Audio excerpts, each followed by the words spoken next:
कारगिल युद्ध याद है आप लोगों को?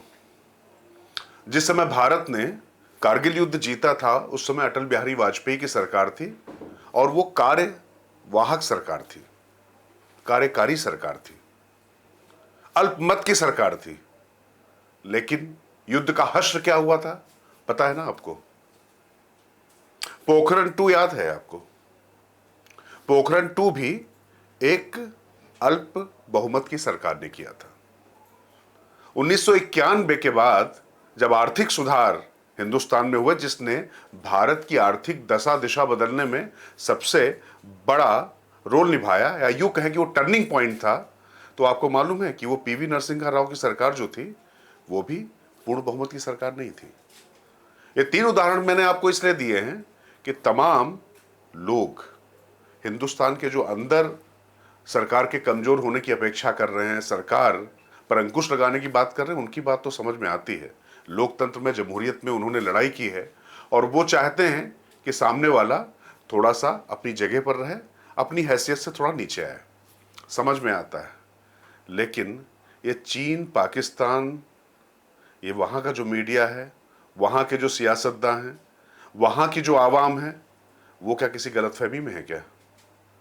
उनको लग रहा है कि 240 सीटों के साथ में एक इतनी बड़ी पार्टी तीसरी बार उभर कर आई है और एनडीए जिसके साथ में मिलकर चुनाव लड़ा था वो पूर्ण बहुमत के साथ आई है। मतलब पार्टी नहीं, जो गठबंधन था वो पूर्ण बहुमत के साथ आया है। और जब मैं आपसे बात कर रहा हूं तो जो 291 293 का जो नंबर था वो अब 303 हो चुका है।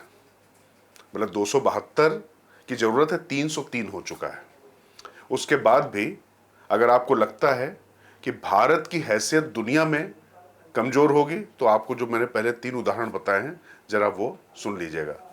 दरअसल आपसे ये बात इसलिए करनी पड़ रही है क्योंकि पाकिस्तान के तमाम जो अखबार हैं, तमाम वहाँ के सियासतदान हैं, तमाम जो खबर नवीस हैं, जो घर में तो उनकी आग लगी हुई है और वो खुद कैसे वहाँ पर बैठ पा रहे हैं पता नहीं, लेकिन हिंदुस्तान में उनको दिखाई पड़ रहा है कि जमहूरियत जीत गई है। हिंदुस्तान में उनको ऐसा लग रहा है कि अब किसी तरीके से मोदी कमज़ोर हो गया तो भारत कमज़ोर हो गया है।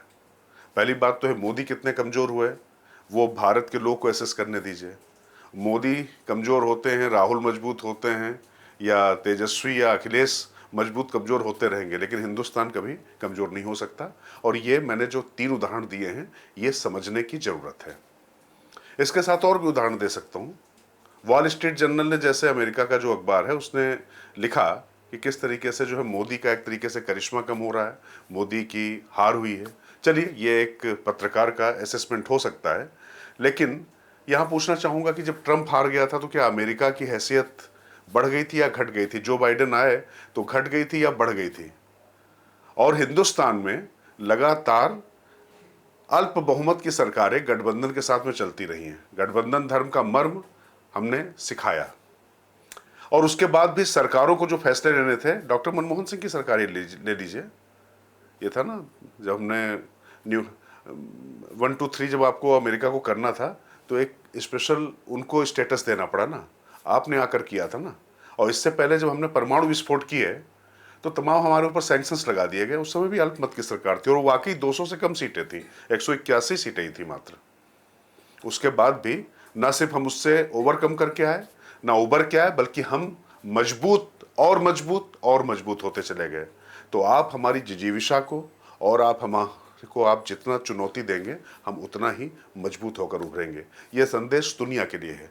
भारत के जो राजनीतिक दल हैं वो एक दूसरे के ऊपर आरोप प्रत्यारोप लगाते रहेंगे क्योंकि हमारे यहाँ लोकतंत्र जीवंत है। लोकतंत्र में एक दूसरे पर खूब आरोप लगते हैं, खूब कटाक्ष होते हैं, बहुत तीखी बहसें होती हैं, बहुत अलग तरीके के लेवल पर बहस चली जाती है।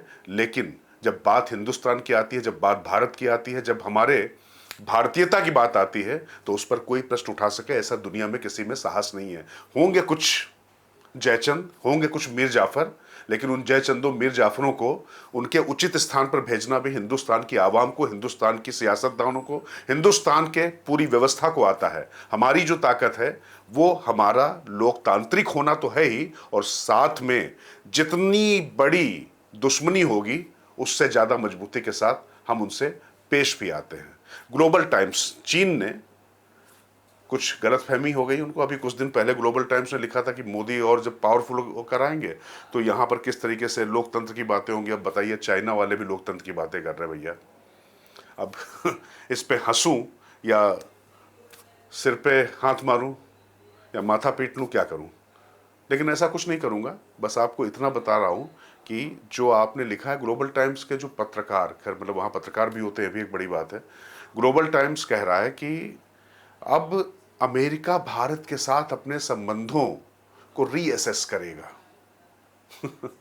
अरे 91 में जब उदारीकरण हुआ, जब अटल बिहारी वाजपेयी की सरकार बनी, जब अमेरिका के साथ रिश्ते और प्रगाढ़ हुए, जब यूएसएसआर की तुलना में जब अमेरिका की तरफ झुकाव भारत का दिखने लगा, पॉलिसीज जो है इस तरीके से बनने लगी, तब भैया कौन सी पूर्ण बहुमत की सरकार थी? इसीलिए सबके लिए संदेश है, आप नैरेटिव में मत आइए विदेशी मीडिया के।